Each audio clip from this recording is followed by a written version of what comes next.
Hello everyone, my name is Nicole Ulsoporas. Gikan ko sa section EB and O1 and karon ang topic nato is programming logic. Programming is the backbone of the most gadgets we use today.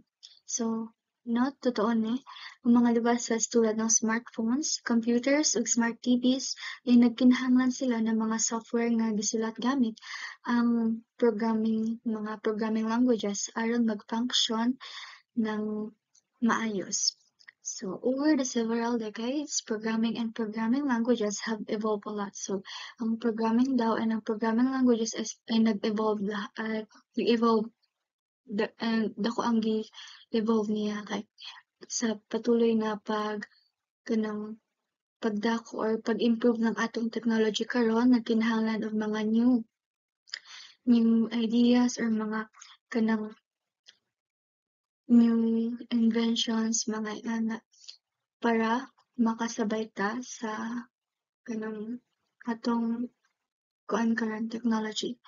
Some may call these changes a life-changing evolution. So, nang makakuan jud siya, grabe jud ang kadako ang iya mga contribute sa ato life.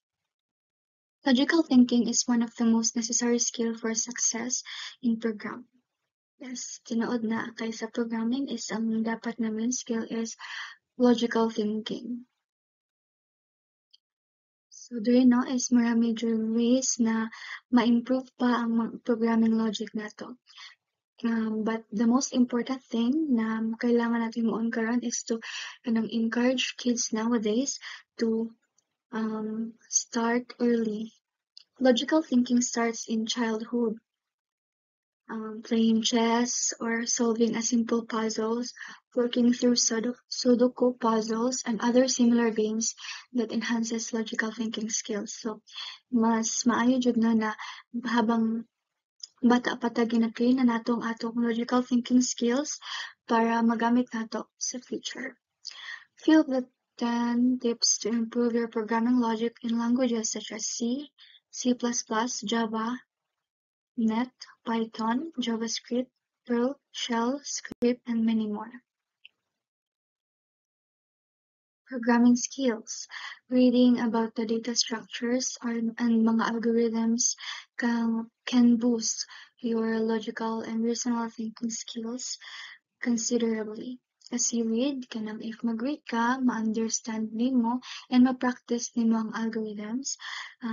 You can also read resources on a target programming language. Important jud na master ang mga kinahanglan para kanang ma-improve jud logical thinking skills nimo or reasoning skills. Programming logic. Diri is ang ikon diri is programming languages is pwede siyang mag-group under broader category na which is declarative languages. Sa declarative languages, instead na mag-specify ka ng step-by-step instructions, ang programmer is nagdeklara ng mga facts and rules na mag-define kung ano ba dapat ang tinuod or ang true or ano ang dapat ma-solve. Kaning mga languages is nag-focus siya sa pag-describe on what the program should do rather than how it should do it. The computation is satisfied by specifying the properties of the correct answer. Logic programs ay pwede siyang ma-interpret using these two main concepts. Ang una is truth and ang pangalawa is deduction. Two main concepts of logic program. Diri is sa number 1, truth. Nag-refer ni sa pag-evaluate kung ang computation ba is or ang statement or computation ba is true or false base sa logic and symbols na gi-define within the program. Second is logic deduction. There's a logic deduction as kani ang proseso na ang programa or ang program ay nagamit sa facts ug rules aron ang mag-derive og bag-ong mga truth or conclusion. Programming logic.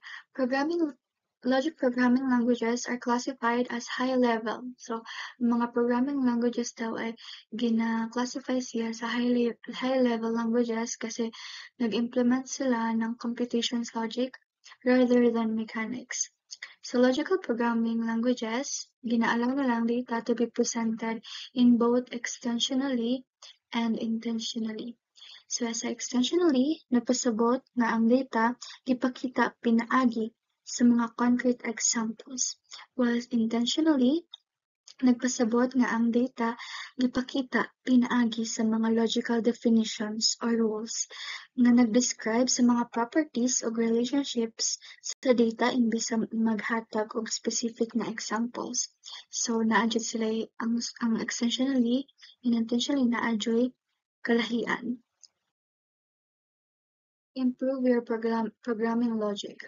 Logic and programming is kanang isa sa pinaka-fundamental key para maging isang good developer. So kani ang mga paraan para ma-improve pa ang programming logic. Ang una is think to solve. Number 2, practice. 3, learn about data structures. 4, learn programming paradigms. 5, look at other people's code. So, sa later, ma-explain nato ni isa-isa. So, number 1 is think to solve. So, kanang mahuna-huna ka para ma-solve ang isa ka problem. Programming is about solving problems, syempre. Isa sa pinaka-good technique is yung big problem is i-convert nimo siya into kanang i-chop nimo siya or i-broken nimo siya into small pieces until kanang comfortable ka na i-solve sila one by one. Kani ang pinaka-better way para maka-focus ka or para makaisip ka ng mga solutions sa mga problems. Pwede ka rin gumamit ng mga kanang modeling tools tulad ng pseudocodes or flowchart para ma-visualize nimo kung ano ang gusto nimong himuon or paano mo i-solve ang isa ka problem. So, ang pangkaduha is practice. So, sabi nga nila is practice makes improvements, practice makes perfect. So, sa pag-improve ng programming logic is kailangan jud mag-practice and kailangan consistent ka sa pag-practice ng mga kanang pag-solve sa problem. Tapos ang algorithm is kailangan ma-practice pod nimo kung unsaon siya himuon, unsaon siya pagsabot. Pangkatulo is learn about data structures and algorithms.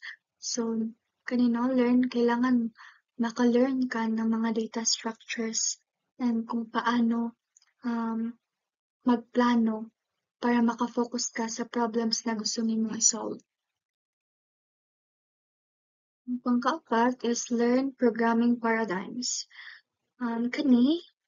Programming paradigms is nagsilbing blueprint para makreate ang ato projects kasi nag-refer ang programming paradigms sa mga different approaches or mga styles ng programming na mag-define kung paano dapat i-solve ang problems or kung paano mo dapat pangitaan or pangitaag solusyon ng problema within a computer language. 5 is look at other people's code. So, dili no, naatay kanang mga programmers is naatay lahi-lahi nga pamaagi kung paano nato i-solve ang ato problem or paano nato i-solve ang isa ka problema. So, by looking at other people's code, maka-learn ta og new styles of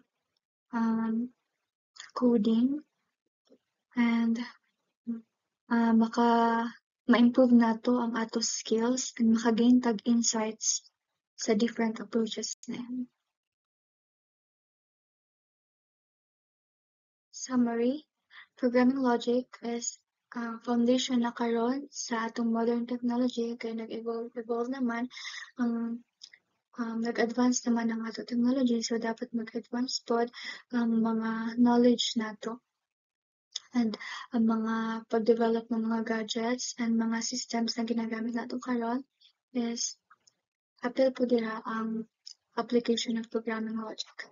Over the years, programming languages have evolved significantly. So, ang gani na ako gaina, nag-evolve jud ang mga programming languages, nag-improve pa, leading to a groundbreaking advancement that continue to shape the digital world.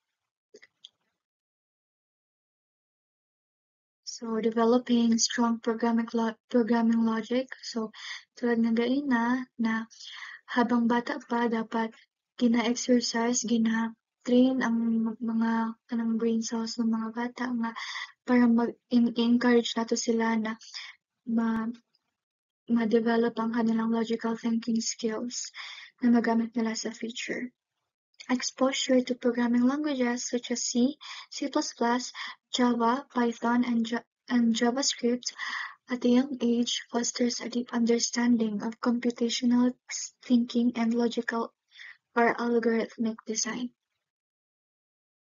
Mastering data structures and algorithm isa to sa importante sa pag-improve ng programming logic.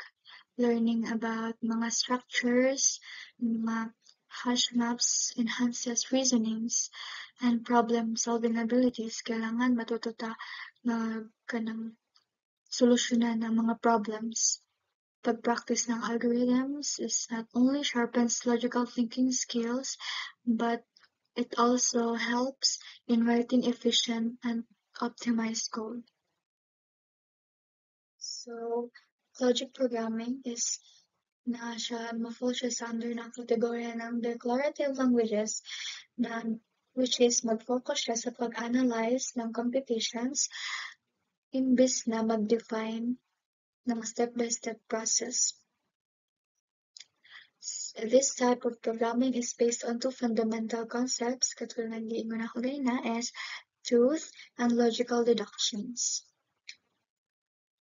Kung truth is nag-determine siya kung ang computation ba is valid, while logical deduction is nag-evaluate siya ng logical consequences of the program. Ang programming languages daw is logic programming languages is a high-level languages na nag-focus on logic rather than mechanics. Ginalaw nito ang data na i-present both intentionally and extensionally. In addition, logic programming is kanang mas bagay jud siya para sa kanang paspas nga interpretation sa mga kanang intricate or complex data structures, making it powerful tool for solving intricate computational problems. To become a better programmer, improving programming logic is crucial. So, kung gusto jud nimo na maging better pa ka sa paghimog program, and kailangan jud i-practice nimo ang imong kanang logical thinking skills. Kanang the way nimo pag-solve sa problem is dapat mas tarong and mas hapsay siya. Pwede ka magamit ng mga kanang modeling tools para maka-plan or ma-visualize nimo maayo ang mga problem or step-by-step process sa pag-solve sa problem. Consistent practice. So, no consistent practice jud dapat ang kinahanglan na para mag-improve pa ka sa programming logic. Studying different programming paradigms and analyzing other developers' code. So, important po ni, no? na mag-study ka sa mga kanang different approaches sa pag-solve ng problems and pag-analyze sa other people or other developers code para maka-learn kag new or mga new way of solving a problem solving techniques, mga ano, and ma-apply ang mga principles as a programmer.